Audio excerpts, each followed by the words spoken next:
Hi friends, good evening. Knowledge today topic is 8th class chemistry part 1 chemical effects of electric current man mapping. Liquids, good conductors, vinegar, salt solution, acids, bases, etc. Poor conductors, pure water, sugar solutions, etc. Electrical testers, LED tester, magnetic needle, chemical effects of electric current. Electroplating. Next, second Roman, good conductor, solids, liquids, most metals, graphite. Liquids, solutions of acids, solutions of bases, solution of salts. Poor and bad conductors, solids, rubber, plastic, wood diamond, liquids, distilled water, kerosene, oil. This is the man mapping chemical effects of electric current in this lesson part 1. Telugu చూద్దాము. Good conductor అంటే అసలు ఈ name ఏంటంటే ఈ lesson name విద్యుత్ ప్రవాహం యొక్క రసాయన ప్రభావాలు.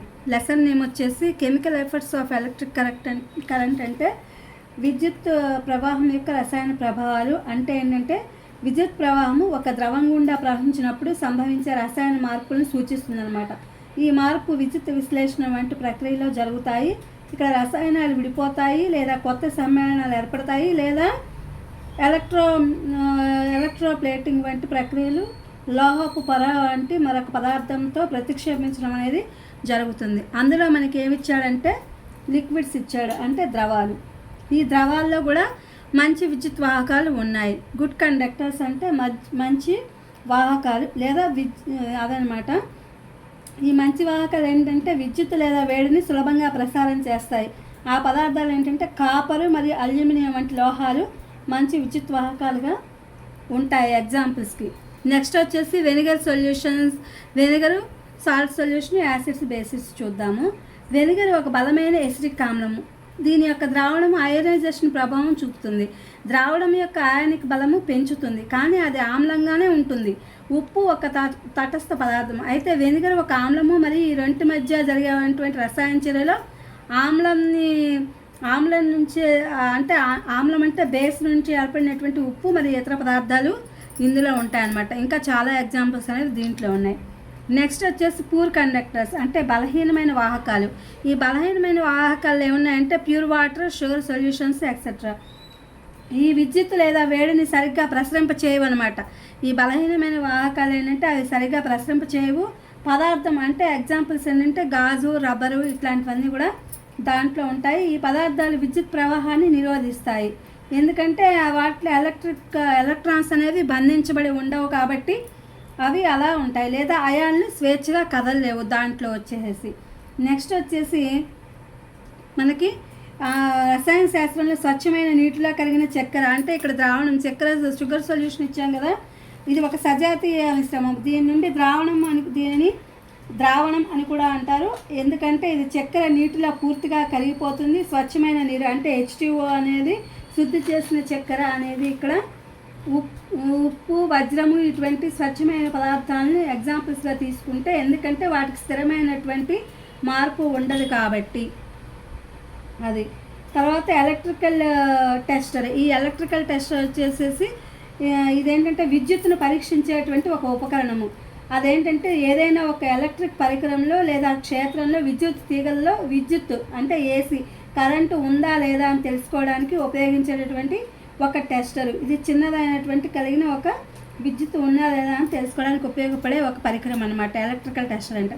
తర్వాత ఎల్ఈడి టెస్టర్. ఈ ఎల్ఈడి టెస్ట్ అసలు ఎల్ఈడి టెస్టర్ అంటే ఏంటంటే లైట్ ఎడిటింగ్ డయోడ్ అనే ఒక టెస్టర్ అనమాట. ఇది పరీక్షించడానికి ఉపయోగపడే ఒక సాధనం లేదా పరికరం. ఎల్ఈడి టెస్టర్ అనేది ఎల్ఈడి అనేది సరిగ్గా పనిచేస్తుందా, ఎల్ఈడి బల్బ్ సరిగ్గా పనిచేస్తుందా లేదా కాంతి ప్రదేశాన్ని లేదా వోల్టేజ్ని పరీక్షించడానికి దీన్ని ఉపయోగిస్తారు. నెక్స్ట్ వచ్చేసి మ్యాగ్నెటిక్ నీడిలు.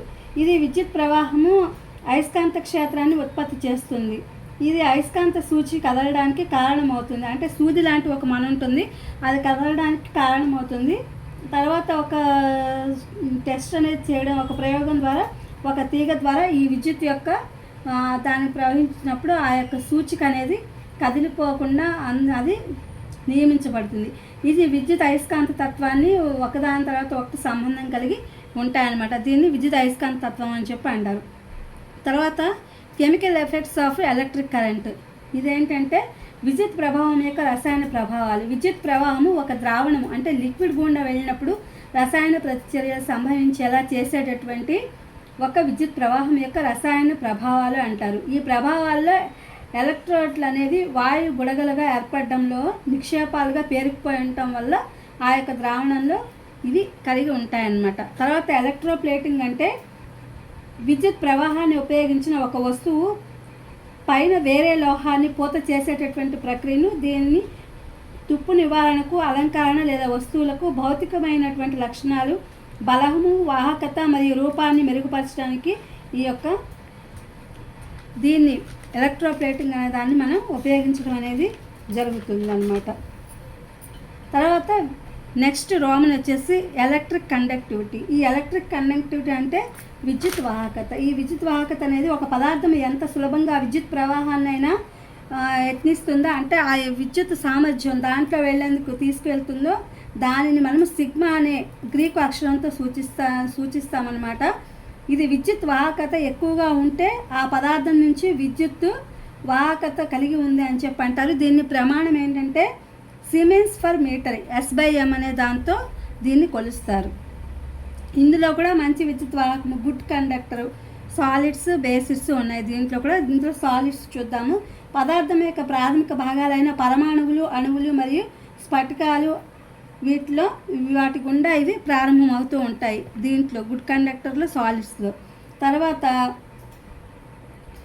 మామూలుగా సాలిడ్స్, లిక్విడ్స్ వచ్చేసాయి. ఈ లిక్విడ్స్లో మోస్ట్ మెటల్స్ అని చెప్పి ఉన్నాయి. ఈ మోస్ట్ మెటల్స్ అంటే మెరిసే స్వభావం కలిగినటువంటి లోహాలు, విద్యుత్తు లేదా ఉష్ణము లేకపోతే సాగేటటువంటి గుణం ఉన్నటువంటి తీగలు మార్చగలగడము, ఇవి త్వరలో ఆ యొక్క అలాంటి కఠినత్వం ఉన్నటువంటి లక్షణాలు కలిగినటువంటిది ఇది.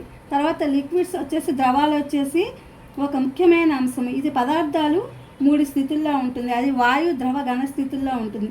అంటే ఇది ఒక నిర్దిష్టమైన ఆకారాన్ని, ఇప్పుడు ద్రవ స్థితిలో ఉందనుకో దానికి ఒక నిర్దిష్టత్వం ఏముండదు, కానీ దాన్ని ఎందులో అయినా పాత్రలో ఉంచినప్పుడు దానికి తగిన ఘన పరిమాణాన్ని అది కలిగి ఉంటుందన్నమాట. కానీ అవి ప్రవహించగలవు. ద్రవాలు ఏంటంటే ప్రవహించగలుగుతాయి. తర్వాత గ్రాఫైట్ వచ్చి, ఈ గ్రాఫైట్ అనేది ఒక రకమైనటువంటి కర్బన పదార్థము. ఇది పెన్సిల్, లీడు, కఠినం మరియు బ్యాటరీల్లో దీన్ని ఉపయోగిస్తారు. నెక్స్ట్ వచ్చేసి ఏంటంటే liquids, solutions of acids.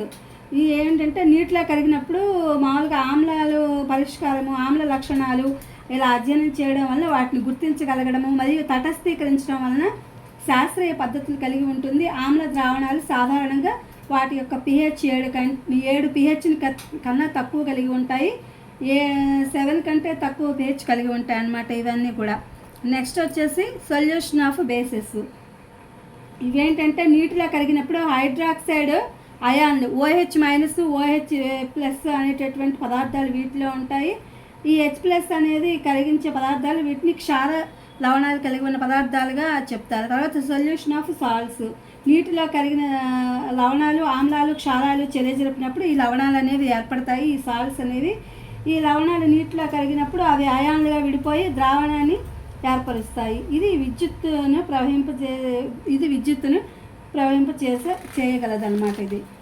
Next వచ్చేసి మనకి పూర్ బ్యాడ్ కండక్టర్ అంటే బలహీనమైనటువంటిది.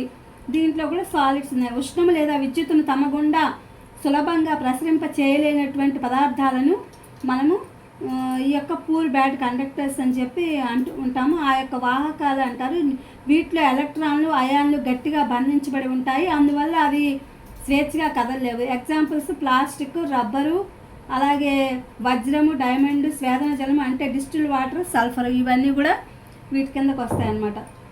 దీంట్లో కూడా సాలిడ్స్ ఉన్నాయి, చెప్పుకున్నాం కదా. సాలిడ్స్ అంటే ద్రవాలు, రబ్బరు, ప్లాస్టిక్, వుడ్, డైమండ్, వీటిలో ఇవి ప్రసరించవు అన్నమాట. అలాగే ఈ అణువులు అనేవి స్వేదన జలం అనేది నీటి ఆవిరి ఉడకపెట్టడం ద్వారా శుద్ధి చేసి దానికి ప్రత్యేక కంటైనర్లో తిరిగి ద్రవంగా అనేది డిస్టిల్ వాటర్ మనం తయారు చేస్తాము. నెక్స్ట్ వచ్చేసి రసాయనికంగా వచ్చేసి కిరోసిన్ అనేది ఇది పెట్రోలియం నుండి లభించేటువంటి హైడ్రోకార్బన్ ద్రవాల మిశ్రమము. దీనికి ఒకే నిర్దిష్ట ఫార్ములా ఉండదు, ఎందుకంటే దీనికి ఒక నిర్దిష్ట ఫార్ములా అంటూ ఏమీ ఉండదు, ఎందుకంటే వివిధ రకాల హైడ్రోకార్బన్ అణువుల కలయిక వలన ఈ యొక్క కిరోసిన్ అనేది ఏర్పడుతుంది.